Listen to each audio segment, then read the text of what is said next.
Kita beralih ke informasi lain, Saudara. Dua anggota TNI ditetapkan sebagai tersangka dari kasus penembakan 3 polisi dan judi sabung ayam di Kabupaten Waikanan, Lampung.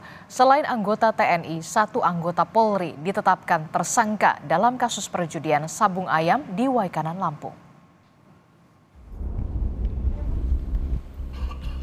Dua anggota TNI, Kopda B dan Peltu YHL, ditetapkan sebagai tersangka terkait kasus penembakan 3 polisi dan judi sabung ayam di Kabupaten Waikanan, Lampung. Kopda B menjadi satu-satunya tersangka kasus penembakan polisi dan dijerat pasal tentang pembunuhan berencana. Kopda B juga disangkakan Undang-Undang Darurat tentang kepemilikan senjata pabrikan tetapi non-organik. Sementara Peltu YHL disangkakan pasal tentang perjudian. Penetapan kedua tersangka dilakukan berdasarkan hasil investigasi tim gabungan.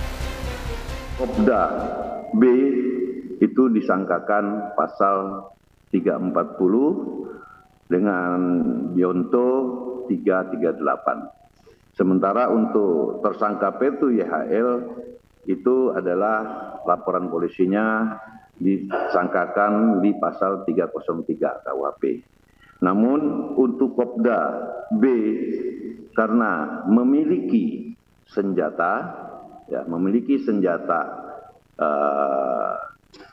pabrikan tetapi bukan organik, saya katakan itu akan kita lakukan undang-undang darurat juga. 1 anggota Polri, yakni Bribda KS, juga ditetapkan sebagai tersangka dalam kasus perjudian sabung ayam di Waikanan, Lampung. Tersangka merupakan anggota Brimob Polda Sumatera Selatan, saat ini sudah ditahan di Polda Lampung. Tersangka saat kejadian berada di TKP dan mengaku kenal dengan oknum TNI pelaku penembakan 3 polisi sejak tahun 2018.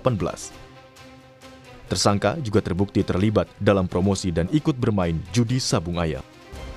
K atau Kapri, dia adalah anggota Polri Polda Sumatera Selatan. Dia berada di TKP, kenal dengan pelaku sejak 2018, kemudian dia datang karena ada invitation dan satu jejak digital di mana dia juga membuat video ajakan. Dia juga suka bermain sabung ayam dan lain sebagainya, sehingga kepadanya kita tetapkan sebagai tersangka dan ini sudah ditahan. Keluarga 3 polisi yang menjadi korban penembakan saat gerbek judi sabung ayam di Lampung meminta keadilan agar pelaku mendapatkan hukuman setimpal. Sabila, anak Kapolsek Negara Batin, AKP Anumerta Lucianto, mendesak agar kasus penembakan yang menewaskan ayahnya dapat segera terungkap. Saya mau keadilan yang seadil-adilnya untuk ayah saya.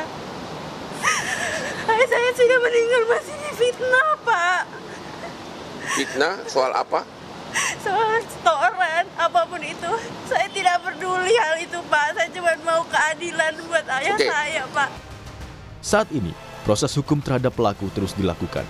Baik TNI maupun Polri memastikan akan bersikap profesional dan transparan dalam penanganan kasus ini. Tim Liputan, Kompas TV.